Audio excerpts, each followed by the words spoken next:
Good afternoon, and welcome to the White House. It's a beautiful event today.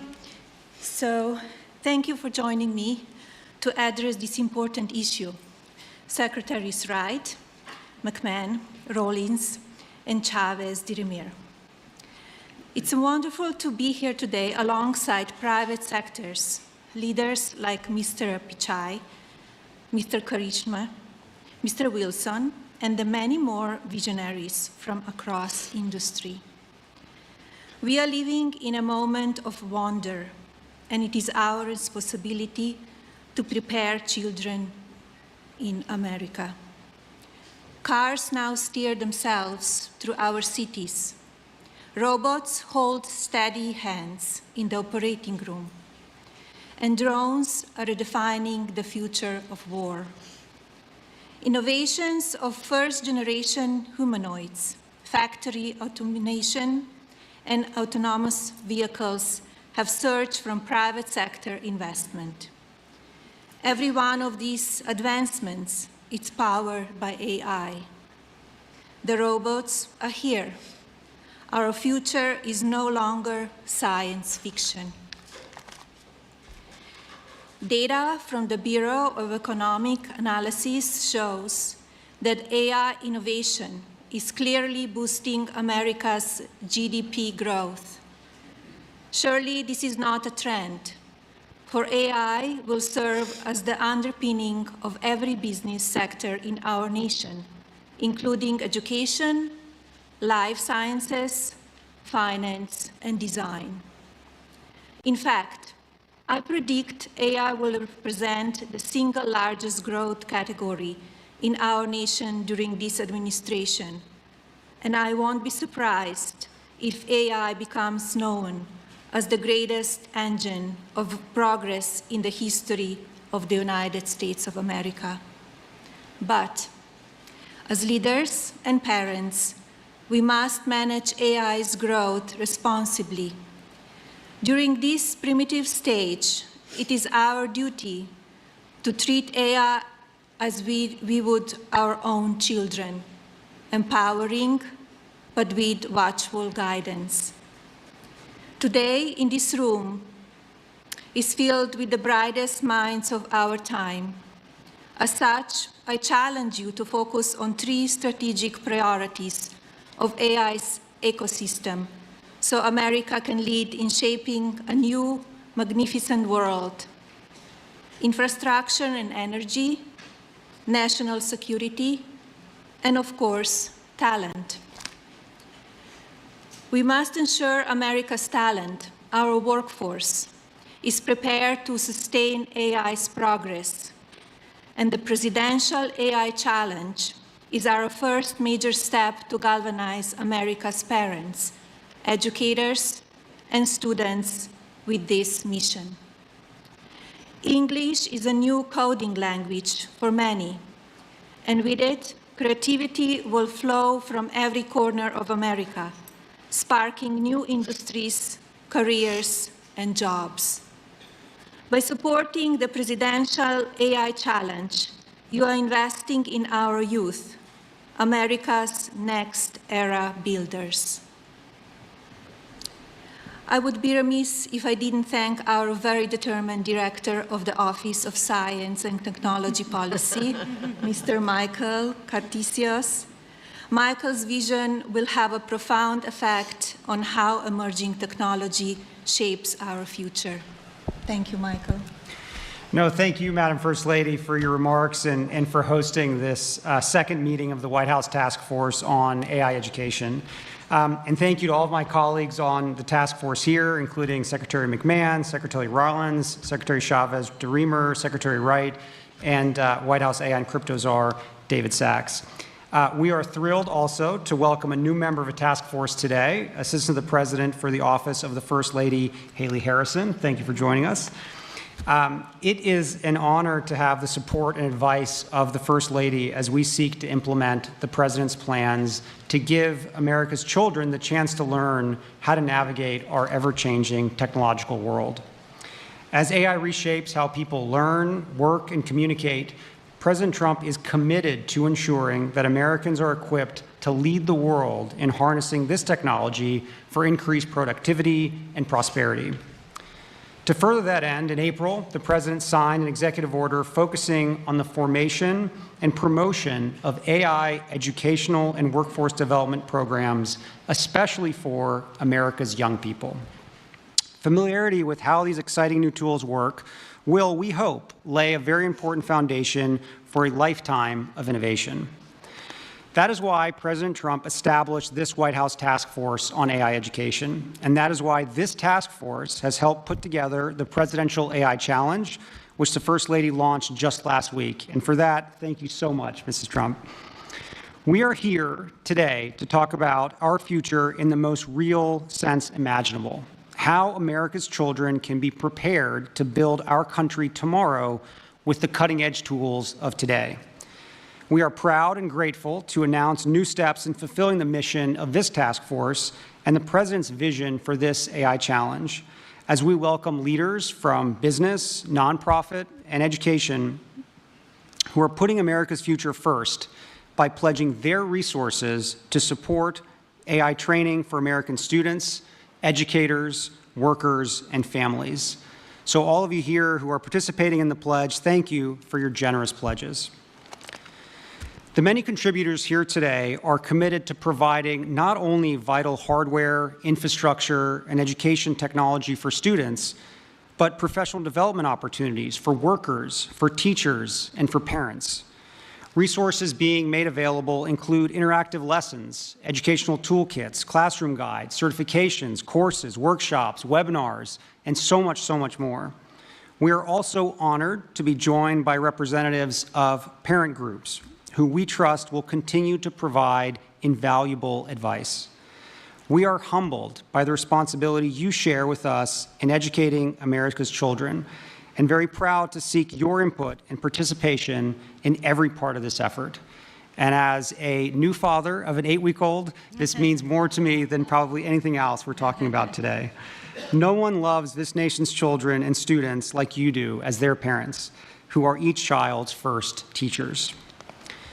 Americans of all ages look forward to celebrating 250 years of U.S. independence next year and remembering our even longer national story of pilgrims, patriots, pioneers, conquering new frontiers and building a future for their posterity. Today, we are grateful for this opportunity to invest in our children's future in turn and to give this generation and generations of Americans to come the tools they need to master the frontiers of AI. Thank you all. And now, Secretary McMahon, would you like to say a few words? Well, thank you very much. And what an honor it is to share the dais today with our First Lady and my former cabinet members and colleagues here today. I think AI is certainly one of those technologies that we must embrace. Certainly because it is here, it is such a valuable tool, and we are certainly going to do our best to utilize it at the Department of Education. I think we're looking at our work in 3 AI areas. We're supporting current grantees, we are prioritizing future investments, and we're integrating AI in our own workforce at the department. So I am certainly, and maybe a little to the table later than some as an adapter, but clearly I certainly am now an adapter in utilizing some forms of AI, which I'm finding so incredibly helpful. And I bet that Barron is helping you with a little bit of this as well, and maybe charging you a little bit with that. I would think so. In supporting our current grantees, we've issued a Dear Colleague letter telling anyone who has received an ED grant that AI tools and technologies are allowable use of federal education funds. Our goal is to empower states and schools to begin exploring AI integration in a way that works best for their communities. And I'm next week actually going to go to the Alpha School in Austin, Texas, to see AI in action in the school, so I'll be anxious to report back and see how that works. We are prioritizing future investments. As I've now made AI one of my priorities as Secretary. This explicitly encourages the integration of AI in teaching, learning, and school operations. any grant applications that come into the department that utilize AI will be more strongly considered, for their grants. Might even get some bonus points for that. We want to integrate AI at Ed. We're exploring ways to utilize AI in our processes across the department, not to replace human judgment and work, but to make us more efficient and effective. And I think that should be a goal everywhere. Ed is fully aligned with the Presidential AI Challenge and is encouraging students and educators to explore AI technologies with curiosity and with creativity. It's not one of those things to be afraid of. Let's embrace it. Let's develop AI-based solutions to real-world problems and cultivate an AI-informed, future-ready workforce. Ed strongly supports the Pledge to America's Youth. We are thankful to the folks in the room today and many others who have made commitments to expand AI access and understanding across schools, very important across all over the country. And as I am touring and visiting schools of all kinds of different schools around the country, I will be looking to see how AI is being utilized and totally impressed by what I'm seeing. We are helping schools prepare every school, every child, every student for the AI-driven world. Thank you, Secretary Rollins. Well, first of all, I will turn my microphone on. First of all, I just want to say thank you all. I'm Brooke Rollins, and what a joy to be up here with my fellow cabinet members. Michael Kratsios, you are just a visionary. And I think back to the first term when we were able to work together. It's just incredible to see you lead and drive and cast a vision supported by so many incredible people here, and I know your team. But it's just a joy to see this incredible perhaps one of the most important issues, if not the most, that we have to address and embrace and build as a culture, as a society, as America. It's just so great. And to our incredible First Lady, it goes without saying that your strong and steady leadership and whatever you put your hand and your mind to is beyond what any of us could have hoped or imagined in terms of your leadership, your ability to move mountains for what you believe is important. I saw it with your Be Best campaign in the first term, and now to see you put your intellect and your heart and your work behind this is just incredibly encouraging. And as your friend, I'm just so grateful. So thank you for your leadership. And to all of our private sector partners in the room, I know we're going to get to hear from some of you. Many of you, again, we've worked together for some time, but this is the new Trump administration. This is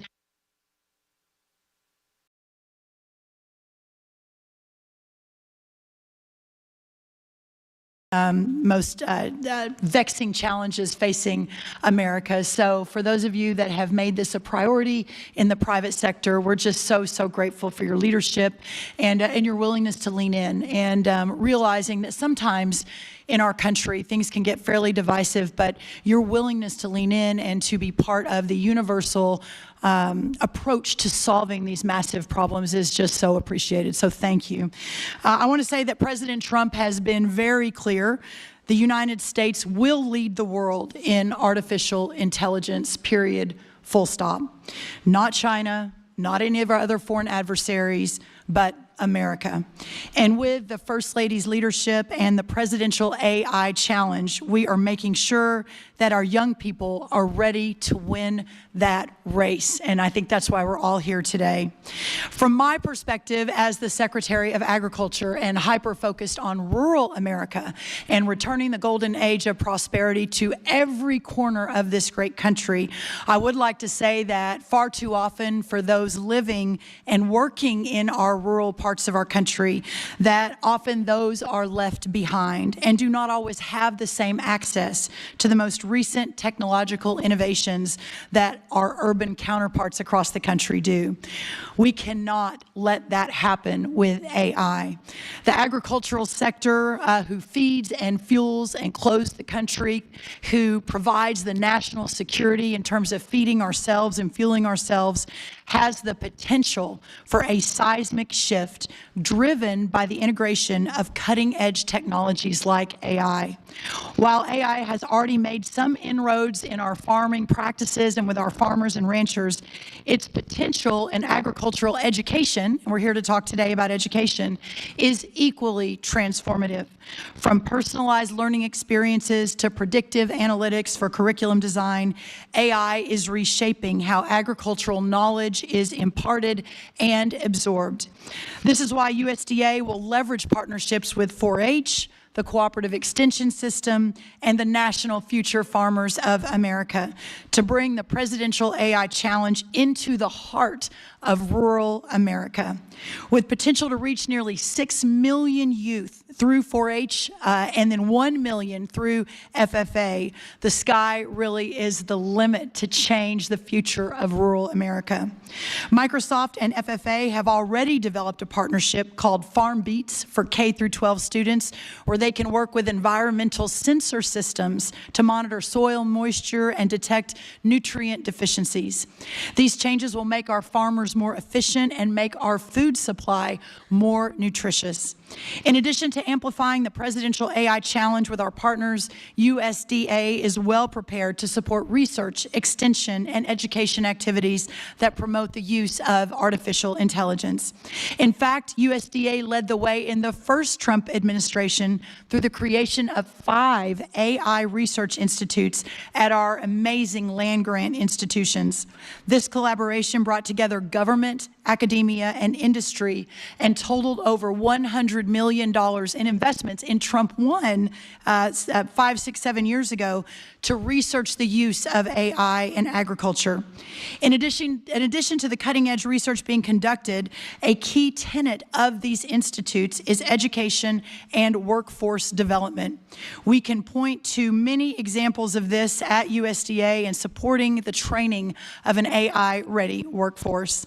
Last month, we had an AI Institute for Resilient Agriculture at Iowa State University holding a workshop for over 250 farmers to show how the AI tools they develop can assist in pest identification and management. Also embedding AI education and apprenticeships into many of our USDA grant programs. While there is more work to be done and the sky is truly the limit, examples like Texas State University creating a technology and leadership education network focused on AI, providing apprenticeships, courses, and workshops to integrate precision agriculture, training youth and education about new agricultural technologies such as unmanned aerial systems at Tennessee State University, and over 600 high school students in Colorado being trained on advanced technologies for agriculture like robotics and automation. As I wrap today, and before I hand it over to my amazing colleague, Lori Chavez-DeRimmer, our Secretary of Labor, there is so much we can do, and I want to again send my heartfelt thanks to Michael Kratsios, also to our incredible First Lady and her wonderful team, and everything that has been done to get us to this point today. With the commitment of First Lady Mrs. Trump, and with the commitment of our industry partners who are sitting with us on the dais, but also in the audience, and of course, with President Donald Trump's leadership, tomorrow's workforce will be ready and leading the way in innovation. America's future will be stronger, more secure, and second to no one. The American dream will thrive and prosper like never before. And at the heart of all of that will be the American worker. So at this point, I'd love to turn it over to Secretary Chavez-DeRimmer to talk a little bit about that. Thank you all. Thank you, Brooke. Good afternoon. I'm Lori Chavez-DeRimmer, and it's really an honor to be here on behalf Madam First Lady, thank you so much for what you're doing in the initiative. And on behalf of the American worker, we have a lot of exciting updates from the Department of Labor, and so I'll be brief. Under the direction of President Trump, the Department of Labor has taken on decisive action to make sure that we are promoting AI literacy and skills training, while the primary focus of this group is preparing our youth, the future youth. Congratulations. We are also advancing proposals to ensure all American workers are ready to thrive in an AI-driven economy. As you know, the President set out a goal to make America skilled again by providing more flexibility to state and local governments, including for artificial intelligence programs. Last month, the Labor Department issued guidance to state and local workforce agencies encouraging the use of Workforce Innovation and Opportunity Act, some of you know it as WIOA funds, to help develop those AI skills. This new guidance also clarified that states can use their governor's reserve funds for AI learning opportunities, helping increase training across the public workforce system. To further promote AI training, we have developed a set of priorities to expand AI-related apprenticeship opportunities. It's part of a comprehensive workforce strategy that we just published with the Department of Commerce and Education titled America's Talent Strategy, Equipping American Workers for the Golden Age. On-the-job training programs will help fill the mortgage-paying jobs that AI will create, while also enhancing the unique skills required to succeed in various industries. Expanding these opportunities is a key component of our strategy to reach the President's goal of 1 million new active apprentices across the United States. And finally, the Department of Labor has been very proactive in engaging with industry leaders to start the dialogue around what AI literacy looks like and how we can collaborate to help all American workers to succeed. My team has held dozens of meetings with industry stakeholders, as well as the governor's offices, state workforce agencies, and local workforce boards across the country. In the coming months, I will expect to have many more exciting announcements. We are working on developing the best practices for an effective AI literacy training and on a potential public-private partnerships that could play an important role in making AI training accessible to all American workers. I'd like to thank again the First Lady and everyone in this room for doing what you are all doing to prepare the American workforce for the jobs of the future. As I continue around my 50-state tour, and we've hit 32 states in the last 5 months, we'll continue to promote AI and its excellence. And it is going to be this initiative and this group and all of you out here in America to help us lead the way and tell those stories to the President. I look forward to the continuing collaboration and have confidence in this era of American AI dominance. Thank you. Secretary Wright, it's up to you. Thank you all for being here today for this just really, really important movement. At its essence, artificial intelligence takes electricity and turns it into intelligence, empowering Americans. At the Department of Energy, my biggest focus, 7 days a week, is how to grow our supply of electricity. Over the last 20 years, the United States has more than doubled our natural gas production and tripled our oil production, but have seen very little growth in our electricity production. We will not win at AI if we don't massively grow our electricity production. So that's taking a ship that hasn't moved much in a while and getting it supercharged. The other relevant activity we have at AI at the Department of Energy is through our national labs. We are working to take cancer from a death sentence for millions of Americans into manageable conditions across those by using the power of artificial intelligence. We're using artificial intelligence to harness fusion energy, something I worked on 40+ years ago. We're using it to understand the basic fabric of the universe. So these incredible scientific endeavors, but perhaps the killer app, the most important use of AI is for education and to fix one of the greatest American shortcomings, our K-12 education system. I am so thankful and inspired by the First Lady to focus all of us. We've got to not leave our kids behind. We've been doing that for decades. We've got to fix our education system. AI is a transformative tool to do that. Michael Kratsios here is taking that bull by the horn and pushing it forward. I could not be more thrilled to be part of this effort. My wife and I have been in school trying to fix the school system for 30 years, through school choice, through school reform, through starting schools, through running camps, through doing everything we can. But with the leaders in this room and the leadership of the First Lady and Michael Kratsios, I think we can move the needle if we all dig deep in the next few years. God bless you, and thank you for being here. Great. David? All right, thank you. Everyone's already been thanked, but I also want to add my thanks to the First Lady for championing the Presidential AI Challenge and your clear dedication to America's school children. So thank you, Madam First Lady. And I also want to thank our OSTP Director, Michael Kratsios, for his tireless efforts leading this initiative as well. and also helping to make sure the U.S. dominates every part of the AI stack. From his first days in office this year, President Trump has shown visionary and decisive leadership in this critical technology of AI. And we've made, I think, amazing progress over the last 7 months. There's been too many wins to list all of them here, but I want to just mention a few.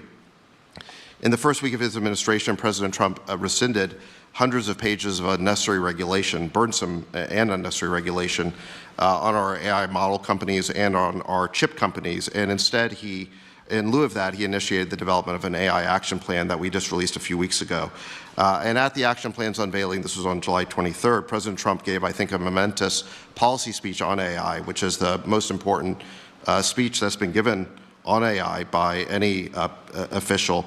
And he made the pillars of our AI policy being pro-innovation, pro-infrastructure, pro-export, and pro-worker. And he also signed 3 executive orders that day to help further this policy. So the first was to make it easier to build new data centers and energy infrastructure. And thanks to President Trump's leadership, he's already attracted hundreds of billions of dollars of investment into the United States for data centers and energy infrastructure. And as he likes to say, the U.S. is the hottest country in the world right now, thanks to his leadership. The second executive order established the American AI Exports Program to ensure American leadership across the world. We want to make sure that the American tech stack wins internationally as well. And the third executive order banned the federal government from procuring ideologically biased or woke AI. We want to make sure that AI only pursues truth, fairness, and impartiality. So I think those are just some of the amazing accomplishments that the administration has made over the last 7 months.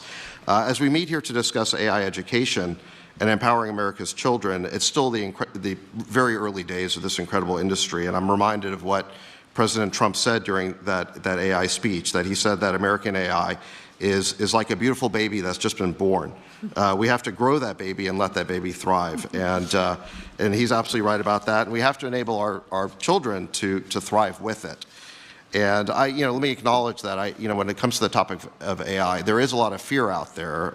Some people think that AI is going to take all of our jobs. I really don't think that's going to happen. I think AI is going to unleash a productivity boom like we've never seen. It's going to make all of us more productive. It's going to make our jobs more satisfying. And there's an online quote that's been flying around that says, you're not going to lose your job to AI, but you might lose your job to someone who uses AI better than you. And I think there is some truth to that, that AI is going to be the ultimate boost for our workers, and it is important that they learn from an early age how to use AI, and that's why it's critical that our children learn AI, and that's why this program is so important to further AI education, and it's important, I think, to further it for school children in every part of America, every socioeconomic class or bracket, because this is really fundamental to equality of opportunity for every child in the country. And finally, the last thing I want to say is just that I want to thank all of the companies that are here today who have made pledges to donate their resources to AI education. I think this is really important. President Trump, in his AI speech, called on our technology companies to promote a new spirit of patriotism and national loyalty, and that's what you're all doing here today. So I think that's fantastic. And I think each of you of your companies and the nonprofits who are here today, they've recognized the opportunity to serve your fellow citizens and help build a great American future. You're all in for America. We really appreciate that. You're putting America first. And we look forward to hearing more about your contributions, and I think we'll do that next. Thank you. Yeah, thank you so much, David. I think now we'll briefly hear from 3 of our more than 135 generous pledge signers, Arvind Krishna from IBM, Cameron Wilson from Code.org, and Sundar Pichai from Google, each say a few words about their contributions. So maybe Arvind, if you want to start. Good afternoon, everyone. It's a privilege to be here and contribute to help build America's AI-ready workforce. Let me begin by first thanking the First Lady, Mrs. Melania Trump, for helping lead this effort and galvanize all of us into contributing, but also to President Trump for all of his efforts around AI, as David just spoke about. Let me also thank the cabinet members who are here for all the efforts that they are putting into helping build America's AI-ready workforce. Addressing the AI skills gap is going to be essential for us to achieve what we all want to with AI contributing to America's leadership, but also to America's productivity. The President's AI Action Plan shows us the way to that future by empowering American workers to lead in the AI economy. As the plan highlights, U.S. companies also have a central role to play in building this workforce. By partnering with government agencies, nonprofit organizations, and communities, as well as educators, we can deliver the training that meets the demands of the labor market. IBM has long embraced this collaborative approach, and we are fully committed to upholding this responsibility. We are proud to join the pledge by committing to train 2 million American workers in cutting-edge AI skills over the next 3 years. We will do this through a groundbreaking program called IBM Skills Build, which we launched to help expand access to AI education, but also to create pathways for these high-demand technical roles. A quick example, Zach Switzer is a high school teacher at the John Marshall School of IT in Cleveland. He used IBM Skills Build to acquire the foundational knowledge himself and then to give his students in turn that knowledge. These examples need to get multiplied 100 and 1,000-fold in order to bring these AI skills into the communities. Teachers like Zach in schools across the country can access AI learning through IBM Skills Build, adopt the modules into the classroom, and then help the students gain these valuable skills to take into the workforce and hopefully find a great paying job. This is only one of many success stories, but when it comes to meeting the growing demand for AI, no organization can do it alone. This is why IBM is proud to be part of the President's program and part of his National AI Education Initiative with its emphasis on collaboration across the different sectors. We look forward to working with the administration and with all of our partners to achieve these goals. Thank you. With that, Cameron Wilson of Code.org. Thank you so much, and I deeply appreciate the invite today so that Code.org can come speak to you about our nonprofit work that we're doing around AI education. So just a few months ago, 450 CEOs, many of whom are in this room today, came together and called on states to require computer science and AI education for every student. Only 12 states do this today. These leaders really recognize the moment that we're in, which is AI education is the global competitiveness issue that faces us today. And we really need to meet this moment with an education system that provides students with AI education, and specifically, students really need to learn how AI works. They really need to understand the opportunities, the risks, the limits of AI, and the underlying computer science that is driving this innovation forward. Simply learning to use AI just won't be enough. We need to spark their curiosity and build their confidence so they can be agile as the workforce changes with AI or as AI changes itself. And we need to empower them so that they can envision and really express how they can shape a better future with AI. Steve Jobs had a great quote he used to have, and it was why he loved to learn computer science, because it taught him to think differently about problems. And that doesn't change in the age of AI. So both the Presidential AI Challenge and the AI Executive Order recognize the moment that we're in. They will catalyze state-led efforts to help modernize our education system. And I want to thank the White House and the First Lady's leadership on this, because this is a priority we must place in our AI education system. Ever since Hadi Partovi and myself began the work about 12 years ago with Code.org, we've helped change the global education system by bringing computer science education to 100 million students worldwide. And we've passed policy reform to embrace and prioritize computer science education for all 50 states. And now that changes with involving AI education with computer science. So we're the global leader that brings together partners around students and teachers and administrators so that they can be part of this global education movement. And as part of the AI executive order, we're committing to evolving and expanding this movement by engaging 25 million learners, including students and teachers and parents in the Hour of AI this year. This will be for this school year. We're partnering, our goal is to partner with 25 states over the next 3 years to help promote and build out AI pathways, AI standards, and the AI Education Act. We're developing and scaling a new free open source high school course focused on AI, AI Foundations, which we plan to have reach about 400,000 high school students in the US by school year 28. And we want to provide free open source computer science and AI learning for about 9 million students, K-8 students by school year 28. Those are the things that we're committing to do to really transform our education system so that students can thrive in the age of AI.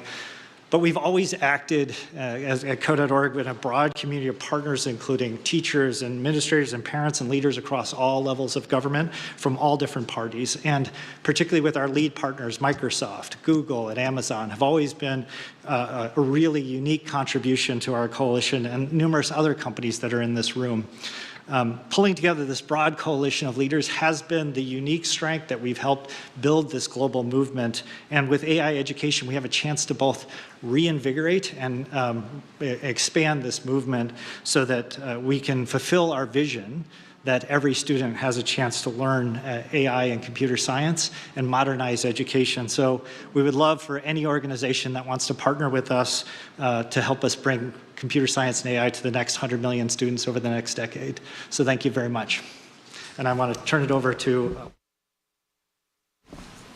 Mrs. Trump, Director Kratsios, esteemed cabinet officials, hello, and it's a real honor for me to be here to support the First Lady's Presidential AI Challenge. I think you're really inspiring young people to use technology in extraordinary ways. It's a deeply important issue for us as a company. At Google, we see AI as the most profound way we'll deliver on our mission and transform knowledge and learning. We really imagine a future where every student, regardless of their background or location, can learn anything in the world in a way that works best for them. We've been really focused on this for decades. It's why we built Chromebooks for every classroom, why we have worked to make our AI model, Gemini, one of the best models for learning. It's why we are offering our Gemini for Education to every high school in America. We are providing access to every high school student and every teacher with our best AI tools, including guided learning. We recently committed $1 billion over the next 3 years to support education and job training programs in the US. And today, I'm excited to share that $150 million of that $1 billion will go towards grants to support AI education and digital well-being. This includes support to Code.org to transform its curriculum and integrate new AI features. We're also providing support to the Flourish Fund to support nonprofits, helping youth aging out of the foster care system with tools to succeed in the workplace. For college students, our AI for Education Accelerator has expanded from 100 colleges and universities to 200, including the Texas A&M University System and Iowa's community colleges. And we've set up a centralized place for teachers and parents to get all our best AI training in one place, something we've heard can be really helpful. This is all in the service of helping the next generation to solve problems, fuel innovation, and build an incredible future. These are all goals we all share. We are incredibly thankful for the partnership and the leadership from the First Lady, the President, and the administration, and for showing us the way. Thank you. Thank you so much, Sundar, and thank you all to our distinguished guests. As we work to invest in America's children, America's future, we're really grateful for all of your support. For everyone out there, if you go to AI.gov, all of the tremendous contributions and commitments that everyone has made can be seen there. And I think it's going to be a really, really special thing for all students, parents, and educators this school year. And lastly, my special thanks once again to the First Lady for being here with us today. Thank you. So this concludes our White House Task Force on AI Education second meeting, and we very much look forward to working with all of you again soon.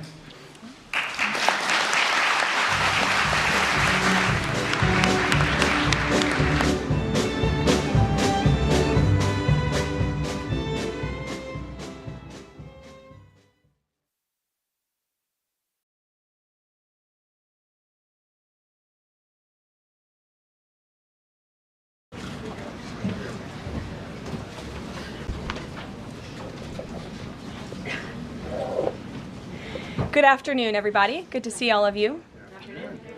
With President Trump as commander-in-chief, the world is a much safer place. After decades in which past presidents coddled and enabled the world's leading state sponsor of terrorism, President Trump finally ended the immediate threat of a nuclear Iranian regime. Following President Trump's command, the most powerful military in the history of the world executed massive precision strikes on 3 of the Iranian regime's key nuclear facilities. The objective of Operation Midnight Hammer was to destroy the regime's nuclear enrichment capacity and stop the grave nuclear threat posed to the United States, Israel, and the rest of the free world. The mission, which will go down in the history books, was an overwhelming success. Secretary of Defense Pete Hegseth and the chairman of the Joint Chiefs of Staff Dan Raisin Kane covered the operation in great detail at their briefing this morning at the Pentagon, and I encourage every American to watch it. As President Trump has said repeatedly, the United States of America has the greatest, fiercest, and bravest armed forces ever to stride the face of this earth, and we couldn't be more grateful and proud of our nation's warriors. The Iranian regime was weeks away from being able to produce a nuclear weapon that would threaten the entire world before President Trump took this decisive action on Saturday night to obliterate their nuclear capabilities. The contrast in leadership could not be more clear. Barack Obama and Joe Biden sent pallets of cash, American taxpayer dollars, in a failed attempt to buy the Iranian regime's compliance with a weak and ineffective deal. President Trump sent a fleet of American warplanes to destroy Iran's ability to produce a nuclear weapon. The United States and the entire world are safer because of this president's decisiveness. Despite agenda-driven leaks by the fake news media aimed at undermining this incredible accomplishment achieved by President Trump and our brave fighter pilots, there is broad consensus emerging already that Iran's nuclear capabilities were indeed destroyed. The United States, Israel, the United Nations, and even Iran all agree they can no longer build a nuclear weapon. So why did the president immediately turn to obliterating after the Iranian nuclear threat? Securing peace. Within 48 hours of the devastating strike, President Trump and his team brokered a historic ceasefire between Israel and Iran and officially ended the 12-day war. The Middle East is now shifting away from chaos and bloodshed and moving toward the beginning stages of a new era of peace and stability that President Trump has long called on them to achieve. This was unthinkable at this time last week, and this is what peace through strength looks like. Under President Trump, America will relentlessly advance our interests without being dragged into endless wars. His fearless leadership guarantees America is once again respected across the world. Just look at what he was able to accomplish at the NATO summit in the Netherlands. Many of you were there. Our allies agreed to invest 5% of their GDP annually in defense because President Trump demanded it. This will be the most significant reinforcement of NATO's collective defense in the history of the NATO alliance. And as a result, the United States of America will carry less of the burden, and our NATO allies will be stronger than ever before. As NATO Secretary General Rutte put it, for too long, one ally, the United States, and our taxpayers, I may add, carried too much of the burden of that commitment. And that changes today. President Trump made this change possible. We will produce trillions more for our common defense to make us stronger and fairer by equalizing spending between America and our allies. This is the Trump effect. This is what the president meant when he declared that America is back. Now, back here at home, Americans are paying much cheaper prices for gasoline this summer, as both the Wall Street Journal and the New York Times pointed out today. Here's how the Wall Street Journal put it. Hitting the road this summer won't bring as much of a big hit to your wallet. The national average for a gallon of regular gasoline is about 23 cents cheaper than this time last year. Analysts say plentiful supply is expected to keep prices down in the coming months. These are the cheapest gas prices at this point of the summer since 2021. And despite all the doom casting from liberal pundits, oil prices on Tuesday were lower than before the Israel-Iran conflict began. As President Trump continues to unleash American energy, our country will have even more efficient, reliable, and affordable energy to protect our national security and fuel our people. Later this afternoon here at the White House, the president will host a One Big Beautiful event in the East Room to rally Republicans to get the One Big Beautiful bill across the finish line. At that event, he will be joined by everyday Americans from across the country who will massively benefit from the common sense policies and provisions within this bill. This is the largest tax cut for working and middle-class Americans in history, and it's going to put more money into the pockets of hardworking Americans. Families will see an average increase in take-home pay of more than $10,000 per year. Americans earning between $30,000 and $80,000 per year will see a 15% tax cut. Overtime and tipped workers will save thousands of dollars annually. And our amazing seniors will receive historic financial relief by reducing the tax burden on their Social Security benefits. Simply put, this bill is going to unlock the golden age of America. And we look forward to continuing to work with the Senate and the House to see this bill on the president's desk for signature by Independence Day. Here in our new media seat today, we have Colin Anderson with the Washington Free Beacon, who will kick off our question and answer. Colin, go ahead. Thank you, Caroline. We reported yesterday on a briefing from the Israeli defense minister in which she said the U.S. and Israel are working together to monitor any attempts from Iran to rebuild their nuclear program, and also that if Iran was to do so, the U.S. and Israel would work together to once again destroy that nuclear program. Is that aligned with the president's thinking? Look, the president, as I said in those opening remarks, Colin, and thanks for being with us today, views the Middle East on its way to peace and prosperity. And the president used strength on Saturday night. The whole world saw that the United States is indeed the most lethal fighting force in the world with those precision strikes on Saturday evening. But the president wants peace. He always has. And right now we're on a diplomatic path with Iran. The president and his team, namely Special Envoy Witkoff, continue to be in communication with the Iranians and especially our Gulf and Arab partners in the region to come to an agreement with Iran. As for our alliance with the State of Israel and that friendship and that partnership between the United States and the State of Israel, I would argue it has never been stronger. And we see a new era in which perhaps some of these Gulf and Arab states can sign on to the Abraham Accords. That was one of the president's most signature accomplishments in his first term, and he'd like to see more of those countries sign on in this second term. And so we look forward to sustaining a long and durable peace in the region, and the president wants to do that through a diplomatic solution. But as he proved on Saturday night, he's not afraid to use strength if we need to do it. Gabe. Thanks, Caroline. The president mentioned in a Truth Social post that no enriched uranium was moved from Fordow. What about the other two sites, Isfahan and Natanz, and how can the president be so sure that no uranium was moved? Well, what I can assure you is that the United States and our intelligence agencies and Director Ratcliffe and the President's entire national security team were obviously watching these sites very closely in the weeks and the days leading up to the attack on Saturday, which I will add was one of the most secretive and successful operations in United States history. I think many of you in this room would agree with that because none of you in this room knew about the strike on Saturday until it took place.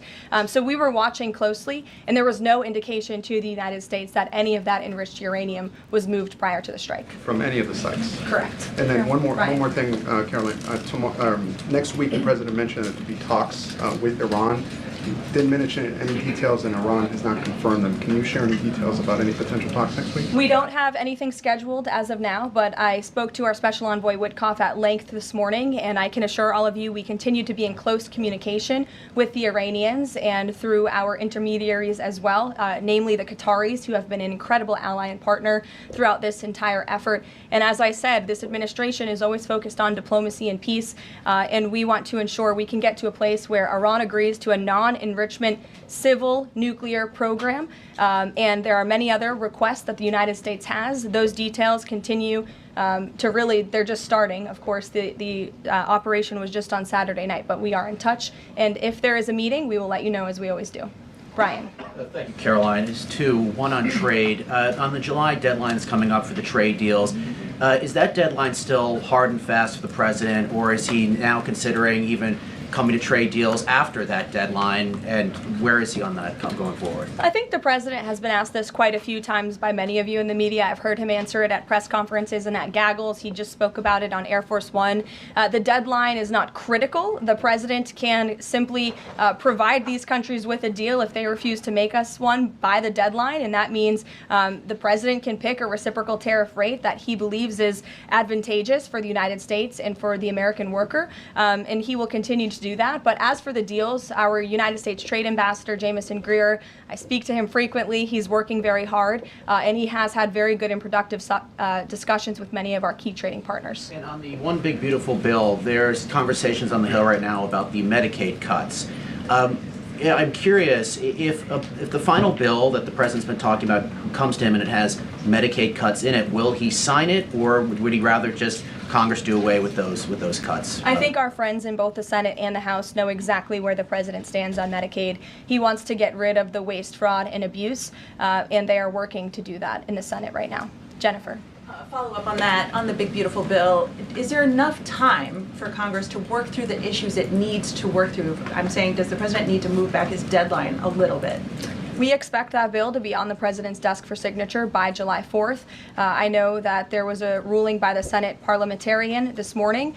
Look, this is part of the process. This is part of the inner workings of the United States Senate, but the president is adamant about seeing this bill on his desk here at the White House by Independence Day. And then on Israel, is there a date set for the Prime Minister to visit the White House yet? Is he coming in a couple weeks? There isn't a date, but the Prime Minister has expressed interest in coming to the White House to meet with the president and come to Washington. The president is obviously very open to that, but we don't have a date. When we do, we'll let you all know. Kate. The president suggested he was open to sending more Patriot air defense missiles to Ukraine. Is that going to happen, and were there any other assurances that he made directly to Zelensky when they met?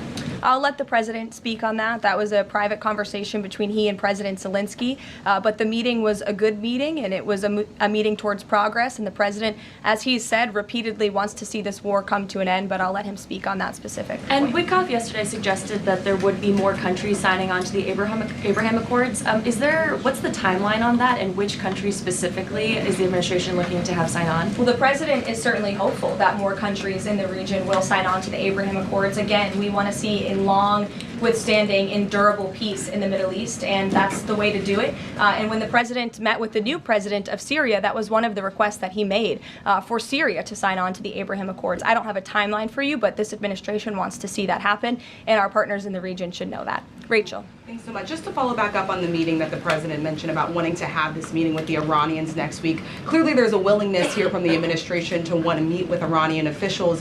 What is the holdup here in trying to schedule it? Are you experiencing any resistance from the Iranians? No, have some patience. We just had this strike on Saturday night. The president secured a ceasefire. A lot has happened in the last week.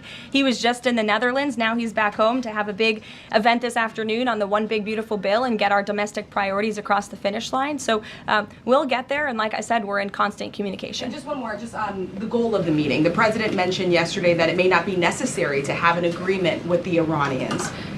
What is the purpose? What would be the goal of this meeting? Again, to continue moving forward towards a long-standing peace in the Middle East. Jordan. Yes, Caroline, thank you. So the president had some harsh words for both Israel and Iran on Tuesday as he was departing from the NATO summit after they both violated the ceasefire. He said, what's your response to Americans who are worried the peace isn't going to last and think that Israel is trying to plunge us into another endless war on their behalf? I think the fact that the president was able to successfully negotiate a ceasefire when nobody thought that was possible, it was a surprise to everyone in this room. It was a surprise to the world, but the president got it done because he wants to see peace in this world. He does not want the United States to be dragged into these conflicts. Again, he's not afraid to use strength if he has to, but the president has already proven he can put America first and deliver on peace at the same time. They're not mutually exclusive goals. And then one more.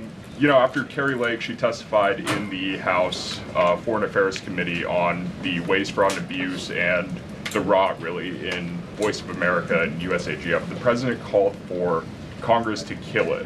What does that look like, and is the president willing to sign an executive order?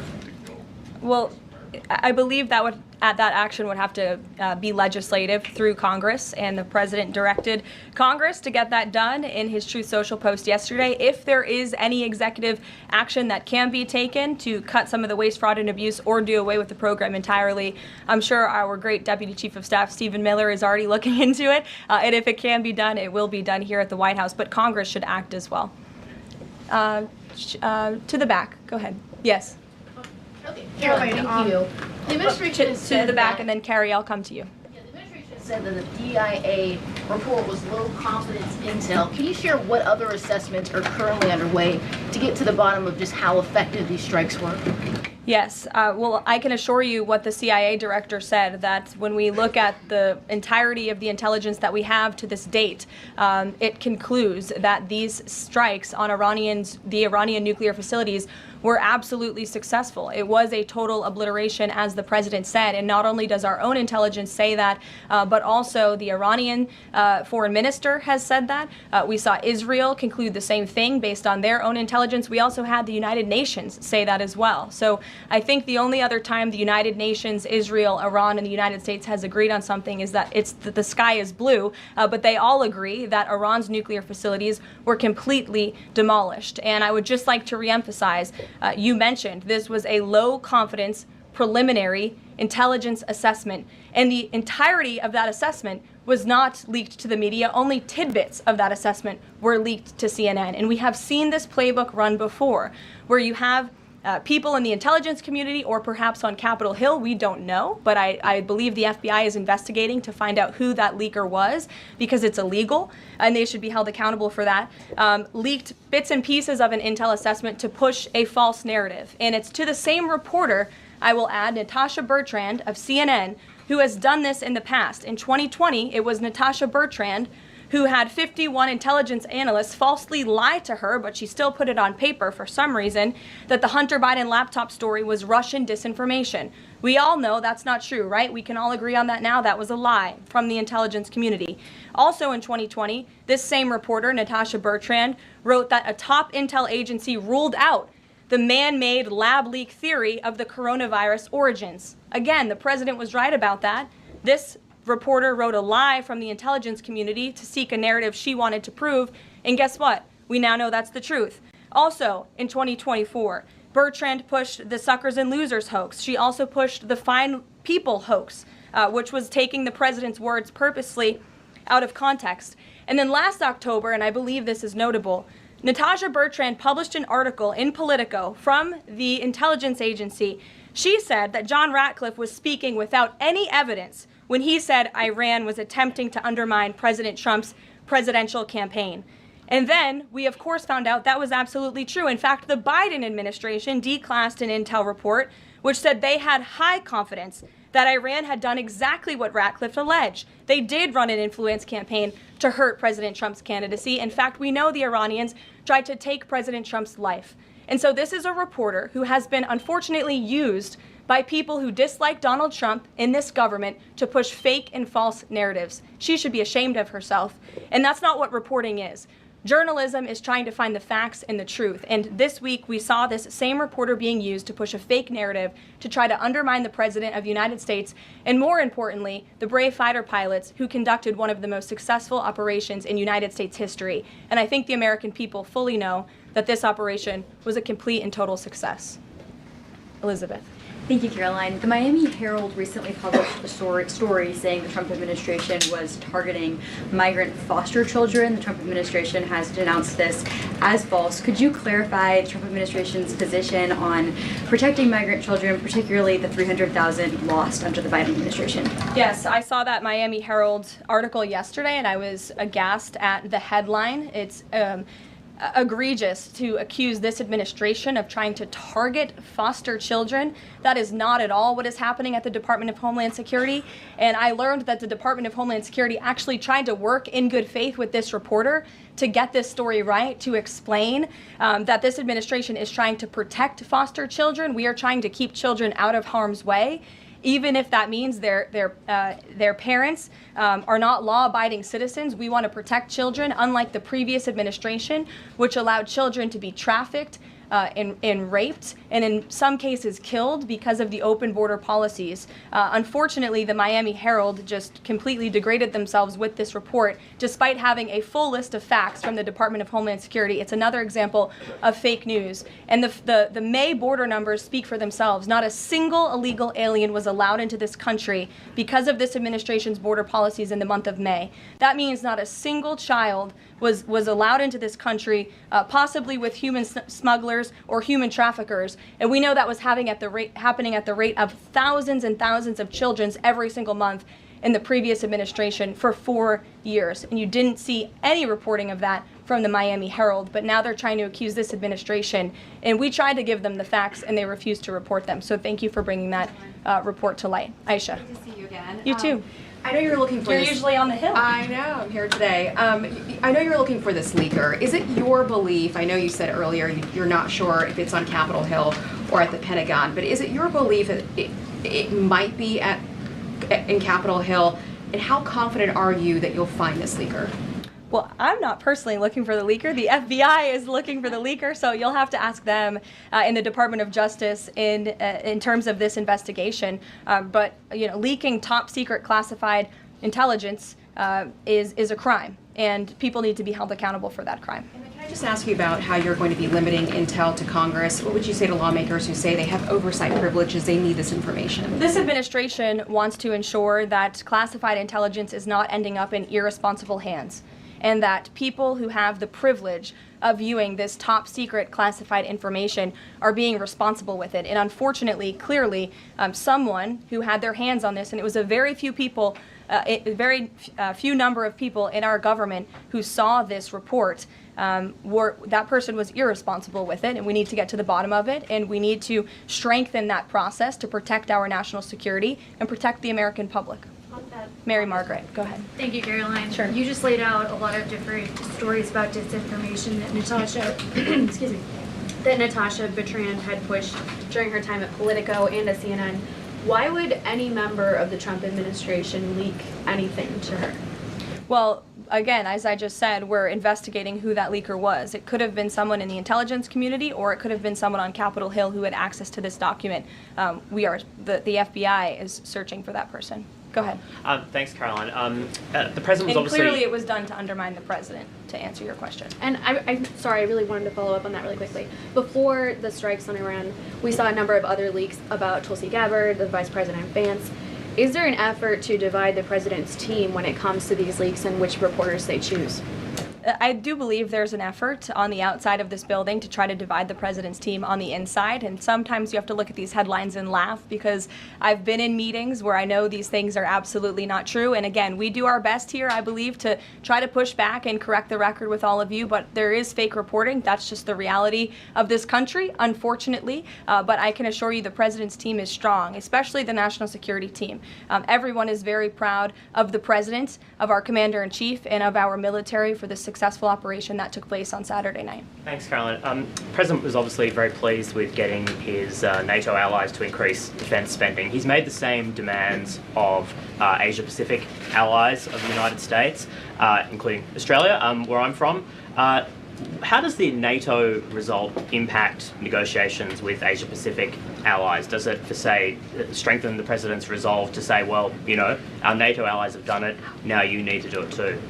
Yeah, I mean, look, if our allies in Europe and our NATO allies can do it, I think our allies and our friends in the Asia-Pacific region can do it as well. But as for our specific relations in those discussions, I'll let the president speak on those. And can I just ask as well, when he had to leave the G7 early, he missed out on a number of bilateral meetings that were scheduled with other world leaders, including the Prime Minister of Australia. Obviously, President Zelensky, he's managed to meet since then, but are there plans afoot to make up for those meetings with the world leaders that he missed out on? Yeah, I think many of those world leaders understood the situation happening in the Middle East and the urgency and the need for the president to get back to Washington to monitor that situation. And obviously that was the right call, considering the success of not only the operation on Saturday night, but also the ceasefire that the president has since brokered on behalf of not just our country, but the entire world, frankly. But he has made up a couple of those meetings, and he has had direct phone calls with some of those leaders he was supposed to meet with as well. Not all. Ed. Yeah, thanks, Carolyn. So to clarify on trade, so what happens to the countries other than China on July 9th? That's a decision for the president to make, and I will let him make it. Okay, and secondly, so now that oil is just about upper $60s a barrel, when's the administration going to start refilling the Strategic Petroleum Reserve? That's again a decision for the president to make and our Secretary of Energy. There's no imminent plans to do that from what I understand. But as you have seen with the plummeting of oil prices in this country, it's because this president and our Department of Energy have really tapped into our resources here, and we have an increase of supply, unlike the previous administration that totally hampered our domestic energy efforts, but totally robbed and drained our strategic petroleum reserves. So when the time is right, the president will make that decision, but right